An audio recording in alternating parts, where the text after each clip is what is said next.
appreciate being here in this amazing event. I was so glad to see this because at the heart of what we do as entities, as countries, as people, is focus on innovation. And that's what the theme of this whole event is. That's what the theme of the CES is. And that's what we do. We're a non-governmental organization. We represent 2,000 technology companies in America, the US, and Canada. And our only focus is innovation. What are the policies that matter for innovation? How we could get together the ecosystem of people that matter at events like CES and like this one, which is really making a difference because it requires an ecosystem. So that's what we do as an organization. And I've written 2 books about innovation, and I have a 3rd one coming out I've been asked to mention. I haven't said it publicly yet because the publisher hasn't accepted the manuscript. But the focus of those books, the first one was a lot about public policy. The second one was called Ninja Innovation, and it was about the fact that I have a black belt in karate, which probably got me the speaking gig. And also, ninjas were these ancient Japanese warriors, and what they did is, despite being outmanned and outfought all the time in a sense of size, they fought above their weight and they won because they did certain things. And because of my job, this last, honestly, 25 years, I've had the opportunity to meet most of the CEOs in the world and spend some time with them from the big companies focused on innovation. But also I've spent a lot of time judging startup contests, meeting with startups. We have a special startup membership in our association where we allow companies to join us for a very nominal fee, to be exposed, to get mentoring, to meet the people that can make the differences, like the top buyers, the top corporate customers, and also just get experience by dealing with people who've been around for a while about how to get things done, how to move business along. So in that book, what I talk about is certain things that ninjas do. This whole thing about ninjas, though, applies to startups, but applies to big companies as well. And what I started out, the reason I got involved with ninjas like 30 years ago, to be honest with you, was there was a very popular TV show called Teenage Mutant Ninja Turtles. And I had young kids, and they watched it, and they begged to take karate. And my wife and I decided that if they begged long enough, we would take it with them. And so the 4 of us, from the ages of the kids of 4 and 5 till they were 7 and 8, we all ended up getting black belts and working together. But the concept of a ninja is what I always raised my kids was, are you being a ninja? Are you coming up with, rather saying there's a brick wall and you can't do something, are you coming up with a solution to a problem? Are you getting around that wall, jumping over it, becoming invisible, going through it, doing something different? And I started using the same language when I talk with our employees. We have about 200 employees in Washington, D.C. And as I said, we focus on events, but we also focus on standards and public policy, and the greasing essentially business to get done in a way will move the innovation ball forward in different ways. And that's the approach I was always talking about, are you a ninja? And people got it. As my employees, my kids certainly got it, and they became successful in their own right. And what we talked about and what we did was ninjas do certain things. One is that they prepare deeply. They train for every contingency. But the fact is, when you prepare for every contingency, no matter what, you're going to, as soon as you hit that battlefield, as a famous general said, all the plans go away, and you have to make do on your own. Another thing ninjas do is, when they build their team, they don't get people that are like them. They're very self-aware. They get people that complement their weaknesses and strengths.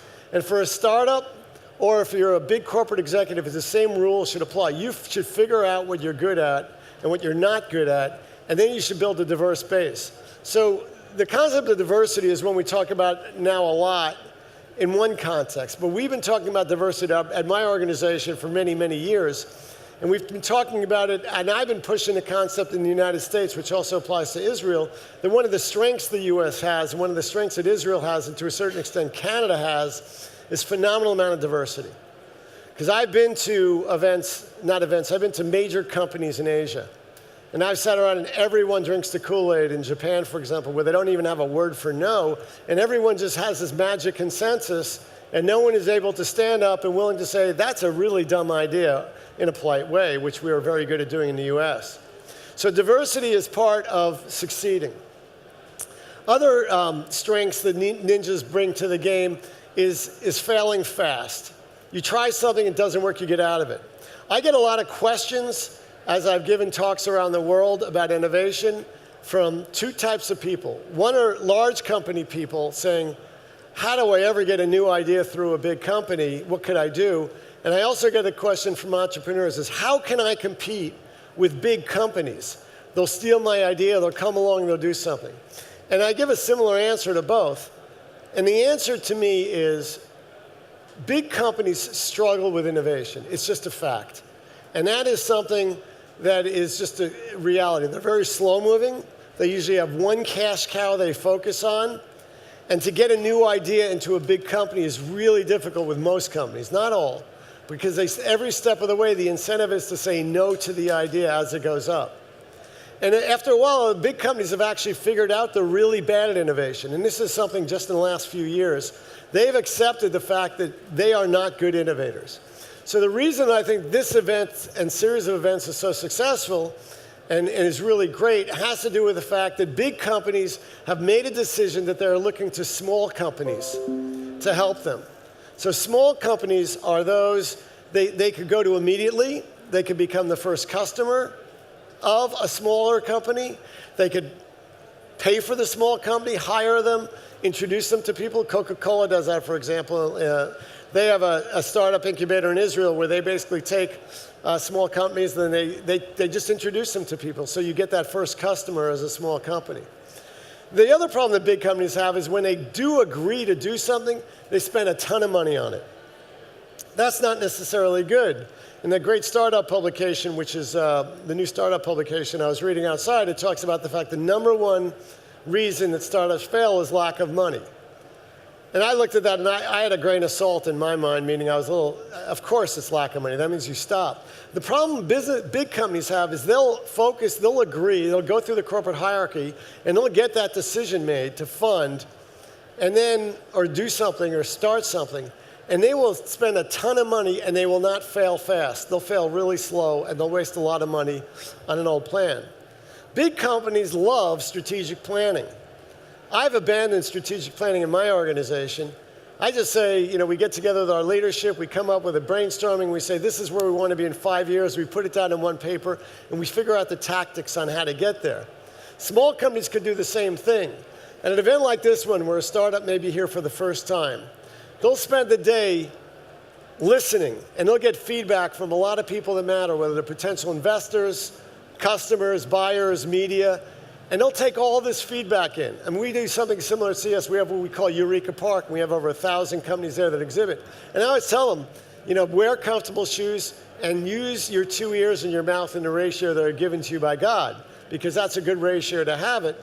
And you should be listening, and you should know that you're going to walk out of here with a different business plan than when you walked in, because customers tell you what to do. I mean, the old way is you create a business plan, you go get financing from some investors based on your business plan, and the truth is that doesn't work anymore. It's just because those business plans go away. You have to be able to change on a dime to figure out how you have to adjust your strategy and your project. Now, part of what makes, in my view, what makes innovation different is different countries' cultures and atmospheres and laws.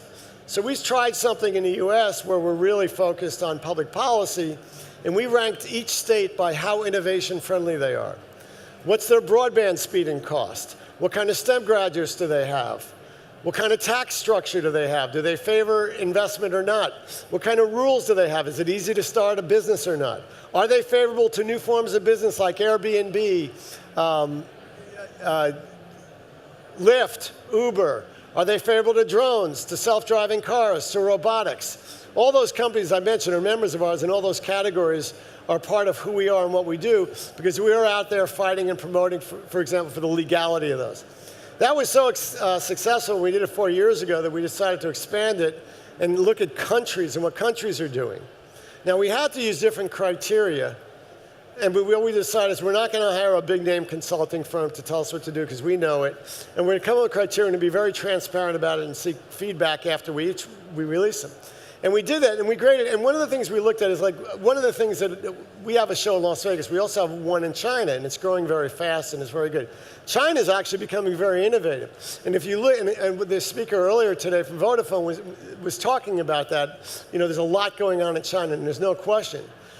honestly, on a sheer numbers basis, if intelligence and innovation is distributed around the world, China has the #1 population, 1.4 billion people.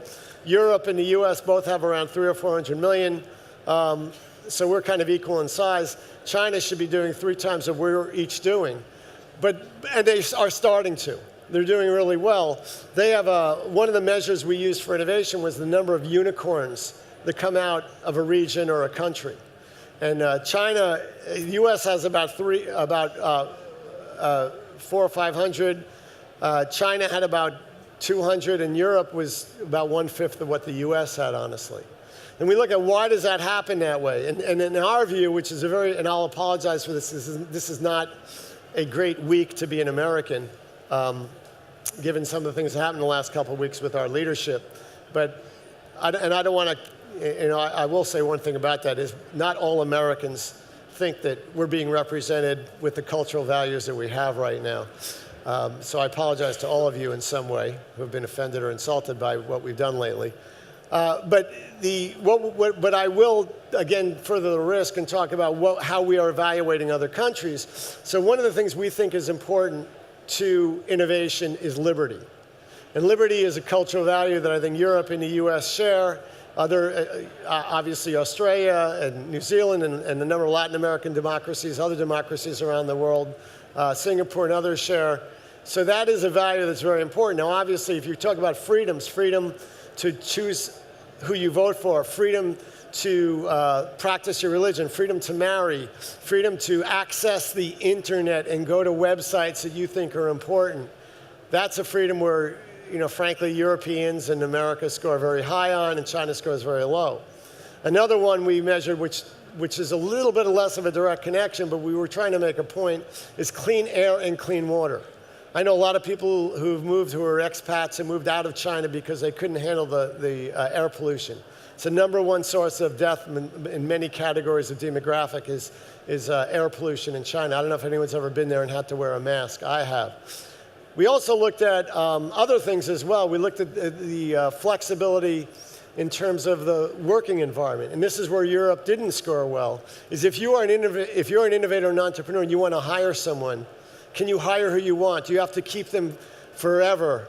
Can they change their job function? And that's one where it's difficult, more difficult, I say, in Europe than it is in the US. Another area we didn't go into, but we're spending a lot of time talking and thinking about it, is the issue of privacy. And that is, it's a really important area in so many ways. It's obviously gotten a lot of news. And GDPR is something that the world is struggling with, honestly, because it affects every business that not only that deals with Europeans that live here, but if you're a European living in the United States, you're protected under GDPR. So it really affects every business.